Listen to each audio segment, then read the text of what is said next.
Hi Year 10, here's our second lesson for quadratic relationships. In this video we're going to learn about parabolas.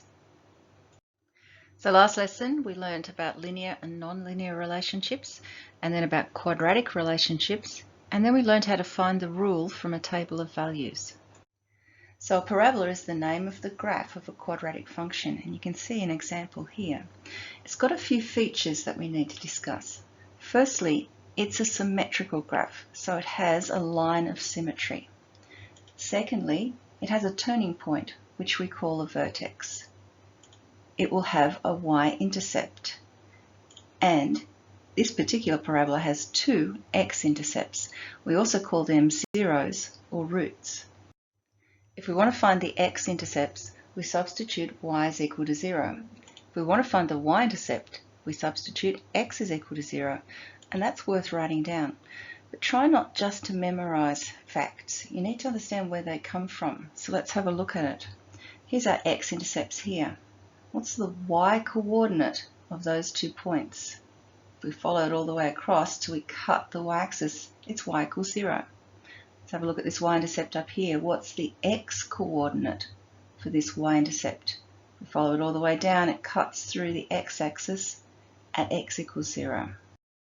We're going to find the y-intercept for the parabola y is equal to x minus 1 in brackets, x plus 2 in brackets. So y-intercept occurs when x is equal to 0. We're going to substitute that in. So y is equal to 0, take 1, which is negative 1, multiplied by 0 plus 2, which is positive 2.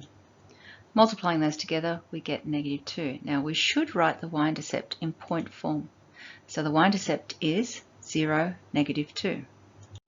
Now a parabola only has one y-intercept. We can see that here.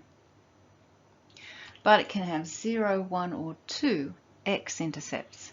So remember that's where it touches or cuts through the x-axis. So this parabola here has 0 x-intercepts. This one has 1, and this blue one here has 2. So let's find the x-intercepts for the parabola y is equal to 2x minus 1 in brackets, x plus 2 in brackets. Remember, when we want to find the x-intercepts, we substitute y is equal to 0. Now we've done this before. We've solved quadratic equations that look like this. We're going to use the null factor law. So either this is equal to 0 or this is equal to 0. And the easiest way to solve this is to look at each bracket and say, what makes 0? This one's easy, isn't it? X is equal to negative 2. But what about this one? Not quite as easy. We can just write 2x minus 1 equals 0 and solve it like a normal equation. How about this one? Find the x-intercepts of the parabola y is equal to x squared, take away x, take away 20. We are going to need to factorize this. So let's factorize it into 2 brackets. We're going to need different signs, so a minus and a plus. So this is going to be a difference. So what factors of 20 have a difference of 1? 4 and 5, don't they? We want the bigger one to be negative, so we want negative 5, positive 4. All right, let's put y is equal to 0 and then solve each of these equal to 0. So what makes 0 here? 5. What makes 0 here? Negative 4. And so x is equal to 5 and negative 4, but we should write those in point form. So our x-intercepts are 5, 0 and negative 4, 0. Well, what if we can't factorize? Like this question here. We've got a number of things that we could do. We could complete the square, or we could just use the quadratic formula. So let's do that. Now, in this case, a is going to be equal to 1, b is equal to negative 1, and c is equal to negative 4. And there I've just substituted it into the formula. Tidying up under the square root, we get 1 plus or minus square root of 17 all over 2. I'm going to approximate this just to 2 decimal places. So I've done 1 plus root 17 over 2, and then 1 minus root 17 all over 2. And let's write it in point form.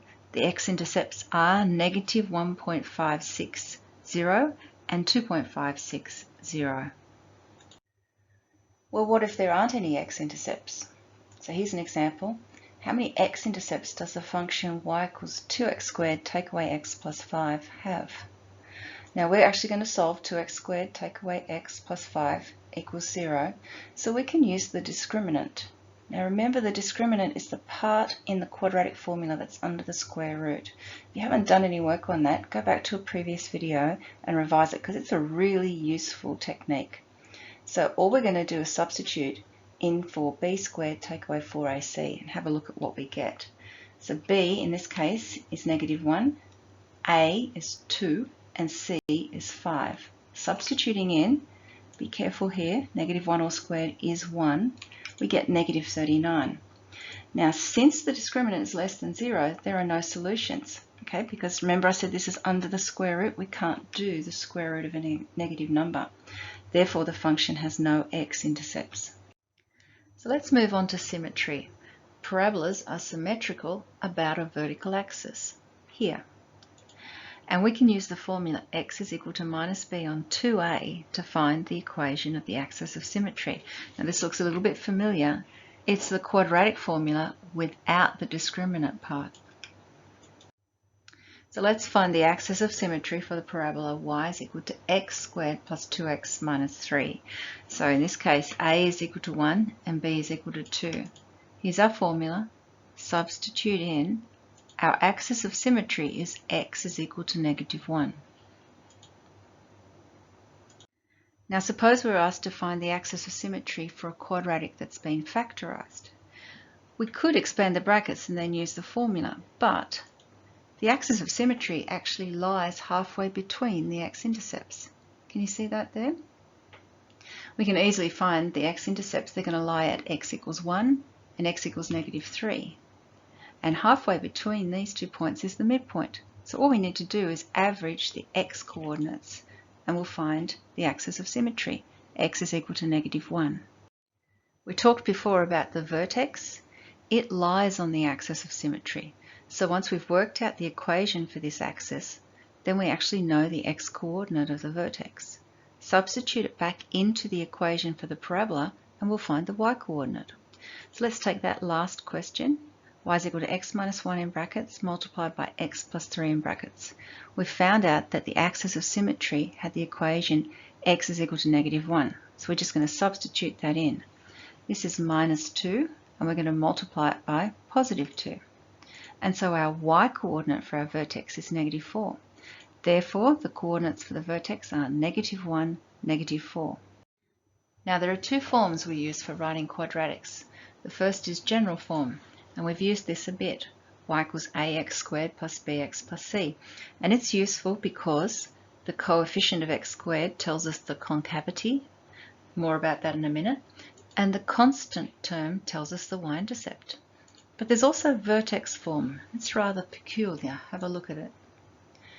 Still, this coefficient here will tell us the concavity, but more importantly, hk will tell us the vertex.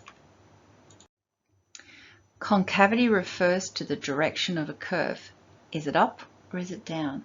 So concave up looks like this, and that will happen when a, or the coefficient of x squared, is greater than 0.